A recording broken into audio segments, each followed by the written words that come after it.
Bismillahirrahmanirrahim. Assalamualaikum warahmatullahi wabarakatuh.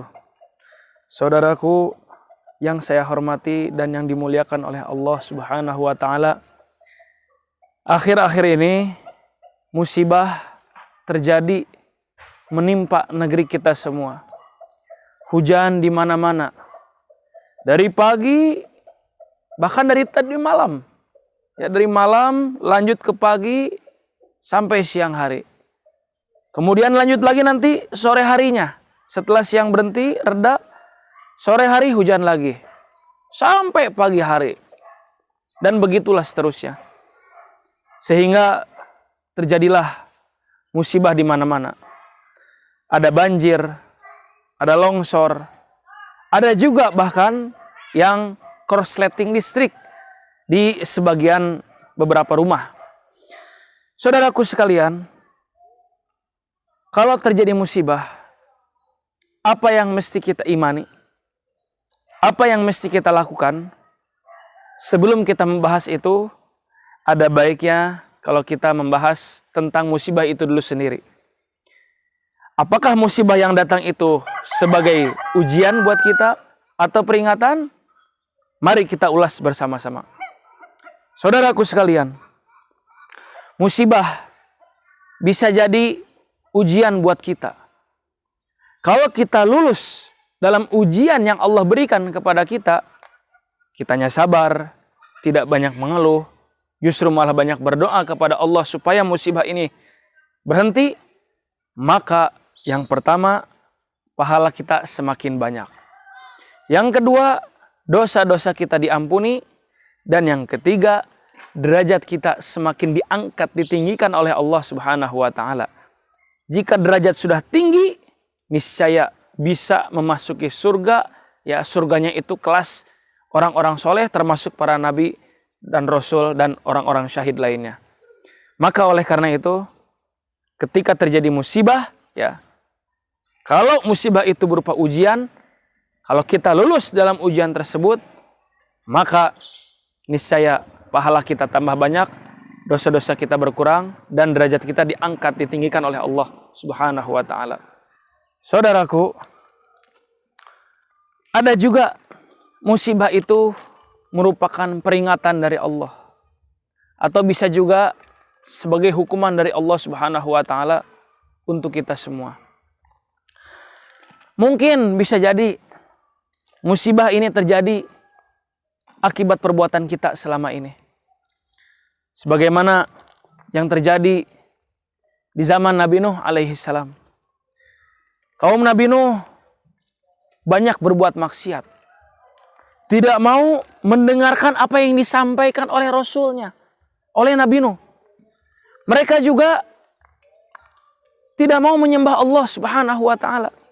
Bahkan mereka menantang azab Allah Subhanahu wa ta'ala. Sehingga apa yang terjadi setelah itu? Allah berikan azab. Apa itu azabnya?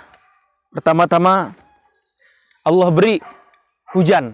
Ya, hujan rintik-rintik dulu. Kemudian hujan gerimis. Karena ini hujan datang berhari-hari. Ya, seperti yang kita alami dalam beberapa hari terakhir ini. Setelah itu hujannya semakin membesar dan membesar. Sehingga apa yang terjadi? Terjadilah banjir di mana-mana. Dan seluruh dunia saat itu, seluruh dunia, bukan cuma di tempat Nabi Nuh saja di Iran, bukan, atau di Irak.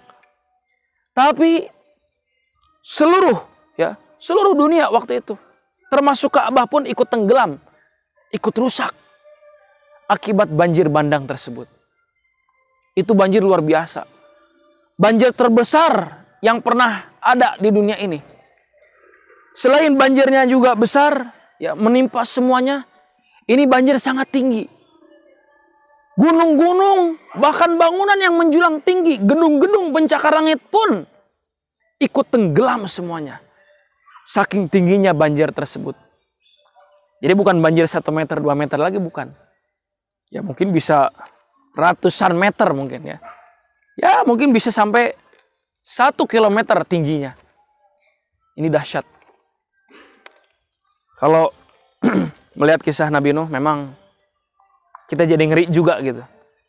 Banjir di negeri kita ini selama berhari-hari, sehingga terjadi longsor, terjadi banjir. Banyak yang rumahnya kebanjiran. Ada juga yang rumahnya aman sebetulnya, tapi akses menuju tempat kerja, ya banjir. Dia tidak bisa bekerja, tidak bisa kemana-mana, tidak bisa ke pasar, tidak bisa beli apapun, tidak bisa keluar rumah pokoknya mah. Ya bisa dibilang lockdown lah. Lockdown gara-gara hujan, gara-gara banjir. Maka oleh karena itu, saudaraku sekalian, kalau memang musibah yang terjadi ini adalah peringatan dan hukuman dari Allah Subhanahu wa taala, sekali lagi kita perlu introspeksi diri. Karena seperti yang tadi saya sampaikan di awal, bisa jadi ini akibat perbuatan kita selama ini. Kita banyak berbuat maksiat kepada Allah. Kita lupa sama Allah. Kita tidak mensyukuri nikmat yang telah Allah berikan kepada kita. Kita punya mata, tidak dipakai untuk kebaikan. Tidak dipakai untuk melihat hal-hal yang positif. Kita punya tangan yang sehat. Ya bukannya dipakai untuk kebaikan, tapi malah dipakai untuk keburukan. Kita punya mulut juga sama. Yang mana seharusnya mulut ini digunakan untuk membicarakan kebaikan. Tapi terkadang suka kita ucapkan kata-kata kotor, kasar, jorok, dan lain sebagainya. Begitu juga kaki, hati, pikiran, semuanya. Itu bisa jadi selama ini kita salah gunakan. Padahal semuanya normal yang Allah berikan kepada kita. Cuma karena semuanya kita salah gunakan, dipakai untuk bermaksiat kepada Allah, Allah turunkan musibah yang bertubi-tubi, yang datang tiada henti. Saudaraku, tidak apa-apa kalau kita menganggap, oh datangnya musibah ini adalah ujian buat kita. Tapi di satu sisi kita juga harus tetap introspeksi diri. Kita harus introspeksi diri. Lantas apa yang harus kita lakukan dengan terjadinya banyak musibah ini? Yang pertama, perbanyak istighfar kepada Allah Subhanahu wa taala. Istighfar yang banyak, sesering mungkin, karena Nabi Muhammad SAW dalam sehari itu istighfar kurang lebih, ya itu lebih daripada 70 kali. Beliau beristighfar selama sehari semalam. Bukan jumlah istighfarnya 70, bukan. 70 kali, 70 waktu dalam sehari semalam.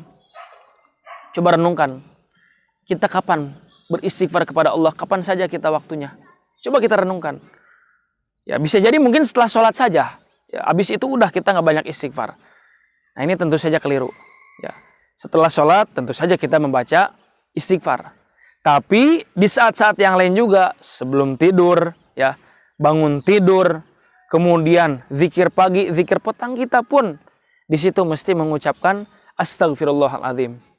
Perbanyaklah istighfar, memohon ampunan kepada Allah Subhanahu wa taala.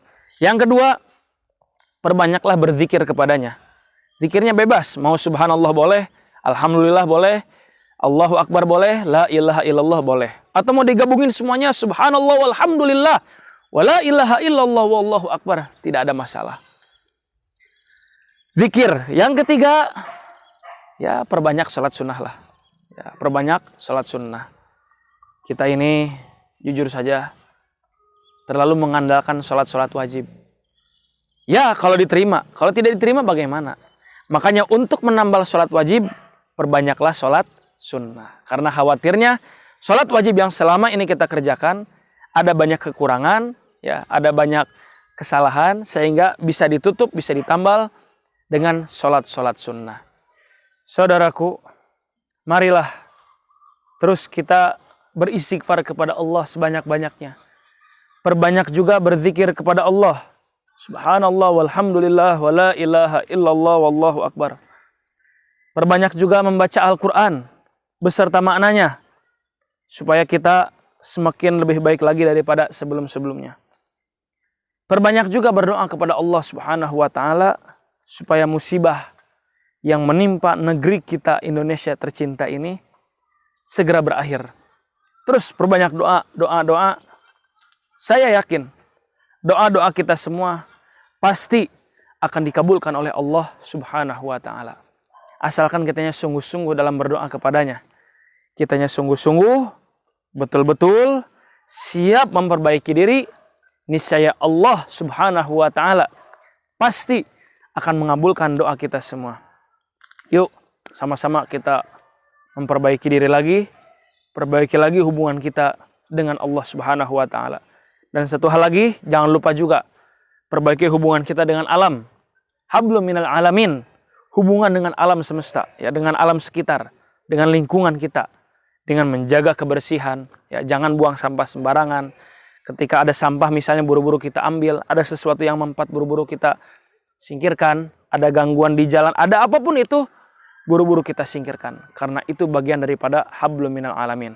Kita menjaga hubungan yang baik dengan Allah, kita juga menjaga hubungan yang baik dengan alam, niscaya hidup kita pasti akan diberkahi oleh Allah, akan diselamatkan oleh Allah, selamat di dunia dan selamat di akhirat kelak. Hanya itu yang bisa disampaikan, kurang lebihnya mohon maaf. Mudah-mudahan ada manfaatnya. Wassalamualaikum warahmatullahi wabarakatuh.